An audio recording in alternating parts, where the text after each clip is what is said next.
Hello my YouTube family, I am your Radha ma'am. Today I have something new for you. Today we are easily and understand about federalism संघवाद. So let's start. सफलता उन्हीं को मिलती है जो हार नहीं मानते. Success comes only to those who don't give up. Remember this thing.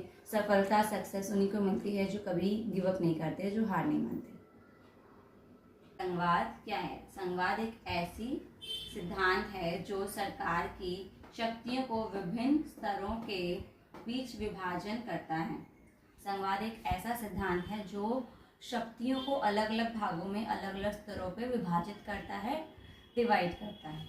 Like जैसे कि हमारे सरकारों में राज्य सरकार है और केंद्रीय सरकार है. भारत में दो तरह की सरकारें रन करती हैं. ठीक है, जैसे कि सत्ता का विभाजन, शक्तियों के विभाजन को संघवाद कहते हैं. इसको अगर हम तोड़ के समझे कि संघवाद होता क्या है एग्जैक्टली, तो संघ प्लस वाद. संघ का अर्थ होता है लाइक समूह या समझौता. समूह या समझौता. और वाद का अर्थ होता है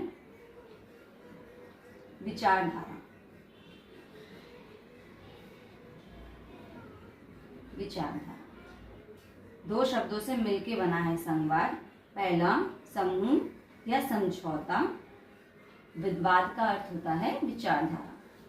समूह का समझौता या उसकी विचारधारा को संघवाद कहते हैं. एक ऐसा सिद्धांत है जो सरकारों में अलग अलग स्तरों पे विभाजन करके शक्तियों और अधिकारों को, शासन को चलाता है. ठीक है. संघवाद की विशेषताएं. हमारा टॉपिक है संघवाद की विशेषताएं. हम संघवाद में बहुत सारी विशेषताएं होते हैं. संघवाद की मुख्य विशेषताओं के बारे में अब पढ़ेंगे.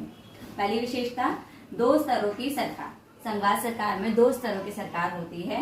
दूसरा, शक्तियों का विभाजन होता है. संघवाद सरकार में दो शक्तियों का, सत्ता का विभाजन होता है. शक्तियों को अलग अलग भागों में, स्तरों में बांट दिया जाता है. तीसरा, लिखित और कठोर संविधान होता है. संघवाद सरकार में उसकी मेन विशेषता है कि लिखित और कठोर संविधान है. नेक्स्ट, स्वतंत्र न्यायपालिका होती है. न्यायपालिका संपूर्ण रूप से स्वतंत्र होती है. ये कुछ मुख्य विशेषताएं हैं हमारी संघवाद की. भारत में संघवाद. भारत में संघवाद अब हमारा टॉपिक है. भारत में सहकारी संघवाद है. भारत में सहकारी संघवाद है जिसमें केंद्र और राज्य के बीच 3 प्रकार का विभाजन है. पहला संघवाद सूची, दूसरा राज्य सूची, तीसरा समवर्ती सूची. भारत में दोनों सरकारें, केंद्र सरकार और राज्य सरकारें मिलकर कार्य करती हैं. वैसे संघवाद सरकार में एक ही के पास विभाजन होता है, बट भारत एक सहकारी संघवाद देश है. ठीक है. यहाँ पे सहकारी संघवाद है, सिंगल संघवाद नहीं है. इस चीज को क्लियरली समझिएगा प्लीज. भारत एक सहकारी संघवाद है जिसमें केंद्रीय और राज्य के बीच 3 प्रकार का विभाजन है. पहला संघवाद सूची, राज्य सूची और समवर्ती सूची. भारत में संघवाद से संबंधित चुनौतियां. भारत में संघवाद से रिलेटेड क्या चुनौतियां आती हैं हम उसके बारे में थोड़ा सा पढ़ते हैं. पहला, केंद्र द्वारा राज्यों पर नियंत्रण रहता है. केंद्र के द्वारा राज्यों पर नियंत्रण रहता है, जो कि हम देखते भी हैं. दूसरा, राज्यपाल की भूमिका. राज्यपाल की भूमिका रहती है, जो राज्य सरकार में मेन लीडर होता है उसी राज्यपाल की भूमिका रहती है.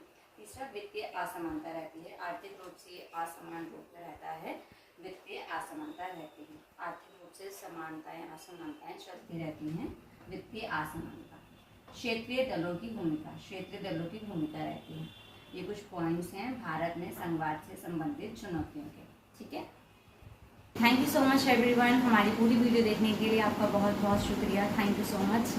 होप सो आपके लिए वीडियो बहुत यूजफुल और बहुत अंडरस्टैंडिंगफुल रही हो, आपके लिए हेल्पफुल रही हो. और अगर आपको ये हमारी वीडियो टॉपिक अच्छा लगा हो तो please like, share and comment ज़रूर कीजिएगा.